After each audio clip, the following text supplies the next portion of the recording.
Brought to you by V-Guard, co-powered by Sensodyne and Vimal. બોલો ઝુબા કેસરી. વલસાડ જિલ્લામાં વહેલી સવારે વાતાવરણમાં પલટો આવ્યો છે.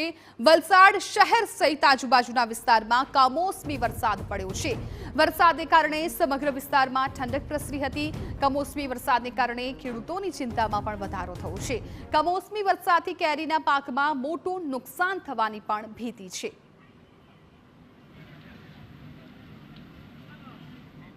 તો આ તરફ ધરમપુર તાલુકા ખાતે કમોસમી વરસાદને કારણે લગ્નમાં વિઘ્ન આવ્યું. કમોસમી વરસાદને કારણે લગ્નમાં વિઘ્ન આવ્યું. વરસાદને કારણે લગ્ન મંડપ ખરાબ થઈ ગયા. તો બીજી તરફ કેરીનો જે પાક છે એ પાક પણ બગડી જશે તેવી ખેડૂતોને ચિંતા સતાવી રહી છે. સંવાદદાતા અક્ષય કદમ વધુ જાણકારી આપી રહ્યા છે. અક્ષય, અત્યારે કેવો માહોલ છે ત્યાં? જી જિજ્ઞાસા, આપને જણાવી દઉં તો વલસાડ જિલ્લામાં વહેલી સવારથી જ વાતાવરણમાં પલટો આવ્યો હતો. વલસાડ શહેર સહિત આજુબાજુના જે વિસ્તારો છે તે વિસ્તારોમાં કમોસમી વરસાદ પડ્યો હતો અને વરસાદના કારણે સમગ્ર વિસ્તારમાં ઠંડક પ્રસરી ગઈ હતી.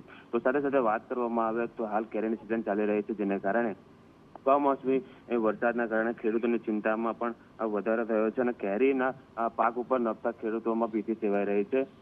તો બીજી તરફ વાત કરવામાં આવે તો ધરમપુર તાલુકા ખાતે કમોસમી વરસાદને કારણે લગ્નમાં વિઘ્ન આવ્યો છે. મંડપ જે છે તે મંડપ આખો પલળી ગયો છે અને સાધન જે સામગ્રી હતી તે ખરાબ થઈ ગઈ, જેને કારણે લગ્નમાં પણ વિઘ્ન આવ્યું છે એવું કહી શકાય છે. જી બિલકુલ અક્ષય, આભાર સમગ્ર માહિતી બદલ. તો વલસાડના અનેક વિસ્તારોમાં વરસાદી માહોલ છવાઈ ગયો હતો. કમોસમી વરસાદને કારણે લગ્નમાં પણ વિઘ્ન આવ્યું હતું. મંડપ સહિતનું જે તેમનો સમગ્ર તૈયારીઓ હતી એ પણ પાણી ફરી વળ્યું હતું.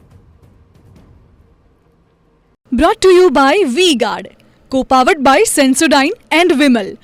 બોલો ઝુબા કેસરી.